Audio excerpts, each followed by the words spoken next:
G'day guys, I'm Jotrain and welcome back to another Scrum Mechanic video. In this video I'll be doing a showcase on my vanilla piston powered steam locomotive along with some coaches which I've made for a Christmas themed train contest.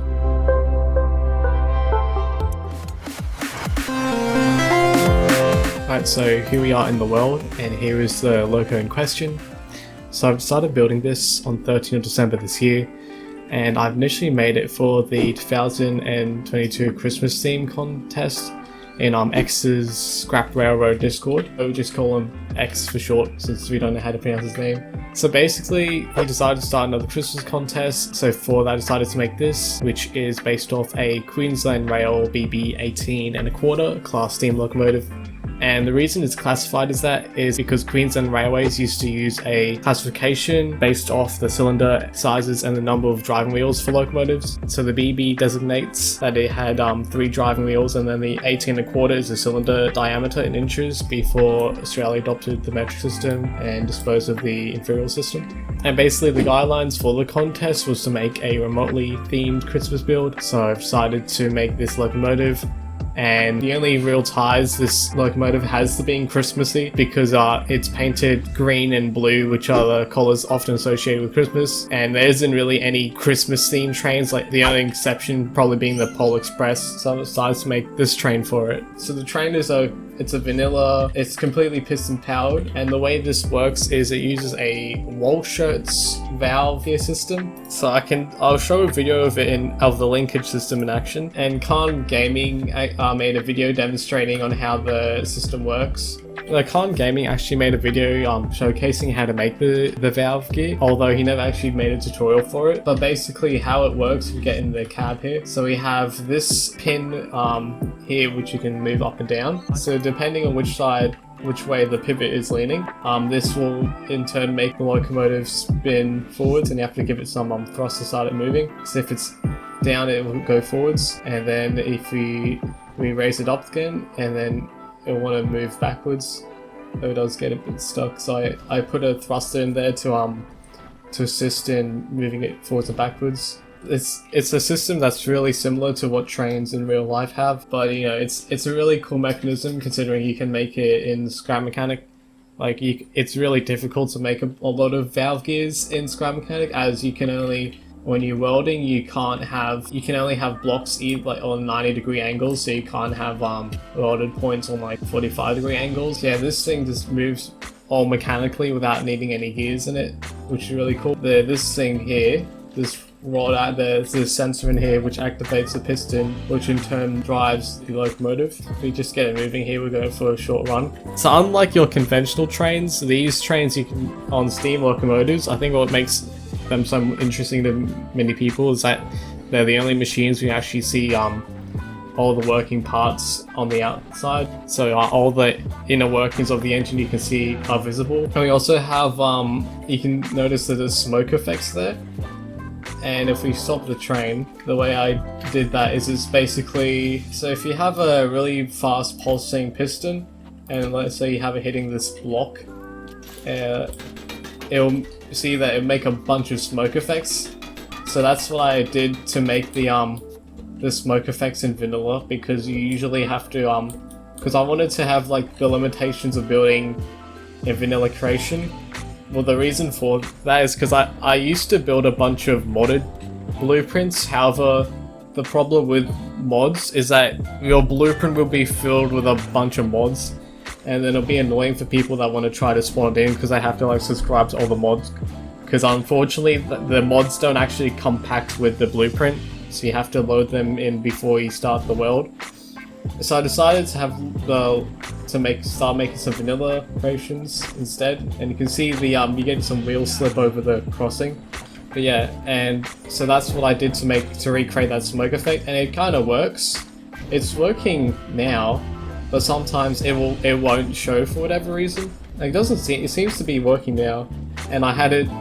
It does make an annoying clanging sound, so I put some plastic blocks underneath so that it won't be making as annoying a sound. And then we can go backwards as well and give it some thruster. Once it has the thruster assist, it will start moving. So start moving backwards there. And yeah, it's pretty cool considering it's all vanilla creation. I might actually do a tutorial on how you make the Walschaerts valve gear, because so I've actually based it off of the Piston powered Flying Scotsman by Ripon RD, which I did a showcase on, because he had a really cool system as well. His train does seem to be faster than mine, probably because it has bigger wheels. So this is pretty much a very similar design. Mine's just like a more scaled down version of it. Yeah, I basically based the system off that one, because I've never, this was pretty much the first like vanilla steam locomotive I made in a while, because I usually just build like diesel and electric trains in the game. So, you know, to challenge myself and build like an actual steam locomotive. And this one is all a completely vanilla steam locomotive as well. It's not anything like, if you have to get a crossing here. I think what the problem when it's going over the crossing is that the I've noticed that the big wheels, they have a smaller collision than the small wheels, and because of that, the pegs are lifting it upwards over the railway crossing, because it's like a one block clearance. It lifts the driving wheels up, so that's why it doesn't get any traction going over the crossings. And I use those big pegs to make it work better around corners. So I used to use the one block guide wheels on here. Although the problem with those ones is on low physicalities, they often glitch out, like when you're going around corners. But these seem to work fine.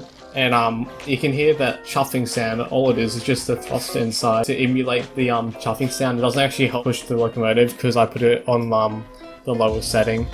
We have the crossing here, and the other arm on the other side's working. That arm is broken, so I have to check that out later. Anyway, so that's, we should show the cab as well. So here's the cab details. So it's, so I didn't get any like good references of the inside of this locomotive, so it's completely like a freelance design. I did get some images of cabs, steam locomotive cabs. It looks like what an actual train cab will look like. You have a bunch of valves and controls and stuff. And like the timer here as well, which would be like the water, how you check the water level. And we also have, if you open up the firebox, you have the coals burning and the fire there. So you can close that. We have a bunch of levers in that, and then we have the tender there, which if you go inside, that's all it is. It's just a bunch of thrusters. There isn't actually anything inside. I had to use a bunch of glitch welding for this. So we get these there's these really big giant pipes here, which they make really good boilers, although the collision is actually bigger than the pipe itself. So you can't actually build like where the side of it is, because you just get like the red there. Didn't really demonstrate it very well, but so I had to use a bunch of glitch welding to get it in like that. So yeah, it's like it's a really cool design, especially all vanilla. Like you see the Z fighting there, because the parts are glitched into each other, so they're fighting for space. So there's a bunch of Z fighting, which is one of the problems you get with glitch welded vehicles. But you know, it's just like a very minor compromise. But yeah, the result, it looks really nice. But yeah, that's enough of the locomotive, and we will demonstrate it pulling some carriages at the end as well. Check the carriages. So here this is the first carriage. This is a BL carriage, and so how the carriages used to be classified. The B is for second class. I actually put an image of the like blueprints they had of the carriage. So basically you have A is first carriage, B is second carriage, and then C is composite carriage, so on and so forth. But we'll just showcase this one for now. Alright, so close the door. Here we are. This is the second class carriage, and we have the toilets which open this way. And we have, you can go in the seat here, and it's both connected to the door and the light there. So there's laboratory. The L is for laboratory, so there's laboratories in these carriages as well. So yeah, we have a bunch of seating here. And the luggage racks up there as well. And another thing to note about this carriage is I made that so all the seats you can actually sit in. So I've made it so they have the chairs, the office chair block that's welded into the space where the seat is, and I just colored it black so you can't really see it as well. And we have over here in the videos I was watching, was like this space over here, although I didn't really get a good look at it, so I decided to just put like a bin, fire extinguisher, and like some paper towel, toilet paper, and a mop there as well, just to make it more detailed. Alright, so here's the next carriage. And this is the composite carriage, which is carried both first and second class passengers. So it's in this configuration. You could probably fit like 3 people on either side, and all the seats in there, if you get the connection tool, you can sit in these as well. And then you have the luggage racks up there. It's quite nice in this carriage. And then we also have some more toilets in here. So similar to the other toilets in the other carriage. So you have the sink, and you have the light, and you can close the door for some privacy. Alright, and lastly, here is the dining car, or it is classified as the DC/G, which the G is for griddle. So here we are in the carriage, a bunch of lighting, and we have a bunch of chairs here, which I made like custom chairs with those support pipes. They look really nice. And I'll put a reference of what the carriages look like in real life. This is the dining car. We have all these chairs here, which I also use the office chair, which is, it's a very modular piece. And I put some flowers on the tables as well. And we have this fan here, which is not actually powered. I was going to power it, but I forgot to put an engine, so it's not actually powered. But yeah, it does get quite hot in Australia, especially before air conditioning, so like the fan is pretty much the only way you're going to get cooled. And you'll have these tanks here. I don't know what they're for, but I was looking at images and they had these in here, so I decided to add those as well. Then here we have the counter, so I assume this is where you order your meals. And we have another fire extinguisher, which is this fire extinguisher is just on the floor. Like, I was looking on references and they just had it on the floor. So I might as well put that on the floor as well. Here we have the counter, we have all the drinks and stuff you can buy down there. More drinks in there, cash register. And we have the kitchen here, we have a bunch of like cooking supply, utensils, and sinks, and we have cupboards, fridges, ovens, everything you need for cooking. Yeah, that's the end of the carriages, and let's actually showcase how you can showcase it in action. Alright, so the way you want to couple these carriages, originally I was going to use like a pipe system like I had in my survival railway project I made a long time ago. Although the problem with that is that it often gets dislodged when on low physics qualities, so instead I decided, to make like these knuckle coupler looking things, and you basically just want to weld this onto the knuckle coupler at the other side. In real life, these carriages would have buffer and chain couplings, although there's no way you're going to be making that in scrap mechanic. To make a realistic coupling like that, you would have to require a bunch of bearings, so I decided just to have it welded like this instead. It still looks realistic though, just not like in the right time period. I mean, all these carriages would have been upgraded to use knuckle couplers anyways. So you need to give it a bit of juice for it to start. I'm not sure hang on. Well, I think is it moving? Now with this piston engine, I found one of the things with the Walschaerts valve gear is with the pin, if the lower you have it or the more to the edges you have it, the more power, and the more in the middle, I found that you have more speed, which is kind of similar to like it's kind of similar if you've ever played Derailment Valley and the steam locomotive, the cutoff wheel is kind of like that, is like that as well. So what I'm going to do is I'm just going to go in here and just adjust the setting so that the pin is more closer to the edges. Right, so let's pop back in the locomotive here.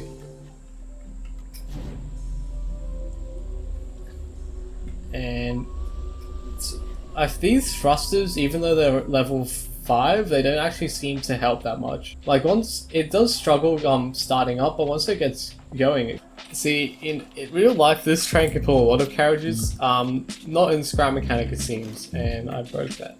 Yes, stuff in real life doesn't really transfer all that well in scrap mechanic. What I am going to do is I'm going to use this modded micro thruster, and I just put that on the max. And I usually just do that to give it more thrust. And let me actually, I could probably add the dining car on the end as well. I didn't think these carriages would be all that heavy, but apparently they are. Like, guys, I've had a successful run with the second class carriages, but apparently it doesn't seem to drive as well with the other carriages, although that could be the physics quality, because I'm only running on physics 5, if that has an impact on it. Alright, so I've welded, so we have 3 carriages here. I'm now on like 22 frames a second. Alright.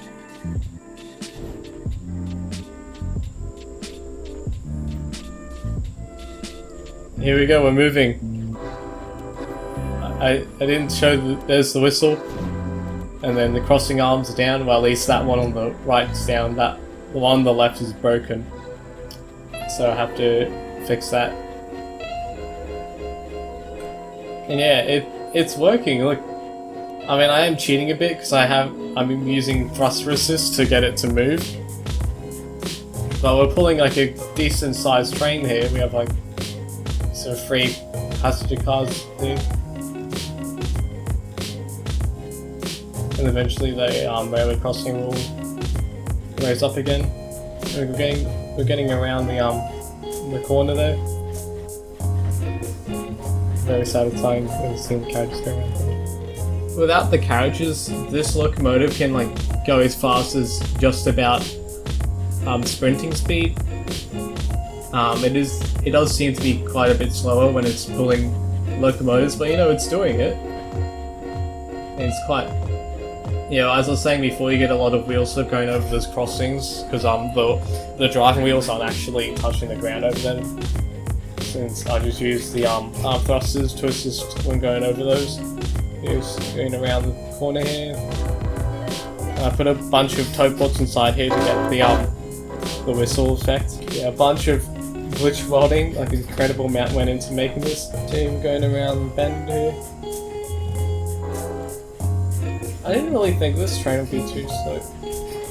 And we might as well ride as if like we were a passenger. Inside the wagon seat, if I can actually. It's getting. I hope we can get inside. You know, it's not really ideal to try and hop on a train while it's moving. We're going to this carriage here. This is the nice carriage. We've got the red seats here. You can actually hear the engine from here. So this is a really cool sight. It is, admittedly, it is slow, but it is really impressive for scrap mechanik that you can have something like this. We have beach, the river in the background, and you may notice for the wheels I didn't use the tires because they don't look very realistic. Instead, I've used the pipe caps. Here we go, because they do look really nice when they as like wheels. They look really nice as wheels, they look like steel wheels as opposed to like tires, which don't look very realistic. It's a nice scenic trip. And here you can see the smoke effects working. One of the things with the smoke effects, it seems to work best when it's not moving. But when you're moving, it doesn't really seem to do the smoke effects. Like it does it sometimes, but it doesn't really do it all the time. I made it so the piston like hits directly up. Although I was gonna make a system so that the piston would hit sideways, but then that also makes the smoke effect not deflect. It deflects it sideways as opposed to deflecting up, which is not what you want. Anyways, so let's go in the dining carriage here. Alright, so here's the dining car, or the griddle car as it's also known. Anyway, this is in a 2x1 configuration, so you have like 2 double seats here and each 1 single seat on that side. Anyway, this train, I have made the couplers quite long, just so that the carriages are able to accommodate these wider corners, although it did derail in that. It's still pulling the train, surprisingly. Yeah, I mean, well, at least like the corner, the first bend at the starting near the level crossing there, it does seem to handle that, although it did derail on this corner. I think it's because it's not gonna make it up this hill. I think it's because the buffers are hitting into each other, and yeah, we're stopped on the hill. Hang on, is a miracle about to happen? What? It's re-railed itself. It's unbelievable. Hang on, it re-railed itself, but then it got stuck. So yeah, this truly is a magic train. It's just like the flying Scot, the Polar Express. It's a magic train. Although we are stuck now. I think that, yeah, it doesn't seem to be moving at all. Okay, it re-railed itself and then it just decided to not move. Yeah, let's actually disconnect the carriages so we can just see the train in all its glory. And we can demonstrate the smoke effect. So I have this button here, which it just activates the piston inside to demonstrate the smoke effects. Although as soon as you start moving, it stops going on. Yeah, it stops doing the smoke effects, which is a bit of a problem. But yeah, on its own, this is quite a fast locomotive, and I do want to switch the points there, and I got to change this one on the other side as well.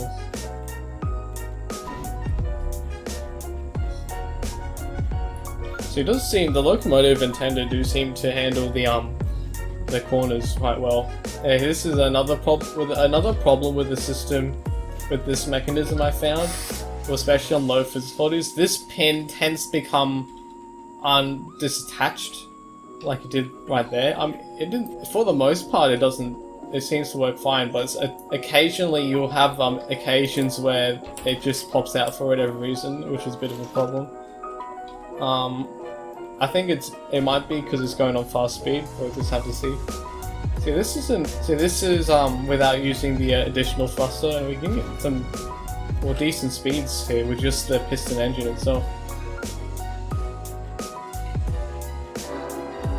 And we can put the lights on like that. We'll head back to the start. This whole train well just goes in a big loop, so I just want to see how fast this can go with the additional thruster. Ooh, the speed! I have no idea how fast this is. Hang on, let's actually put a speedometer. Right, so thruster, and then we put the modded thruster there. This work effect seems to be working now. That's strange. It didn't seem to be working before. Ah, that's good. Yeah, this is getting some good speed as well.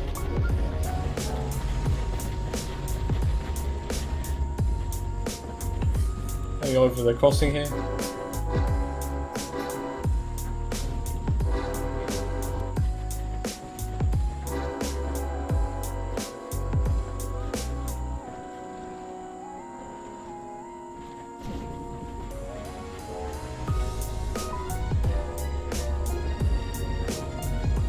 This is probably realistic to the speed that train goes in real life. Here's the final bend coming ahead here.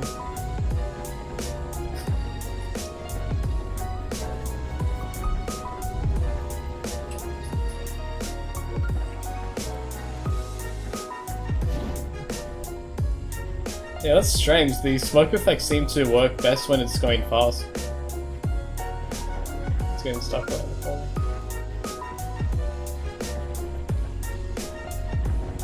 We will want to slow down for the level crossing here.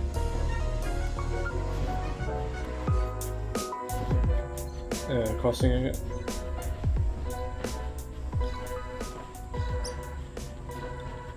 And it would appear as if the coupling rods is glitched on that side, so we are getting a lot of wheel slip. Well, there you go, there's the showcase of my vanilla piston powered steam locomotive, and if you want to download this, put a link to the description along with all the passenger cars as well. And I would recommend just using this car, because when I was in testing, this train was able to pull like 3 of these carriages, or this carriage in particular, without needing a thruster assist. Although with the other carriages, I'm not sure what will be making it like a lot more heavier, but it doesn't really seem to be able to pull those ones as well as this carriage. But anyways, if you enjoyed this video, be sure to like, subscribe, comment whatever thoughts you have about the locomotive or the carriages, and I'll try to reply to your comments, and put a link to all the blueprints in the description. And without further ado, be sure to join the journey with Jotrain.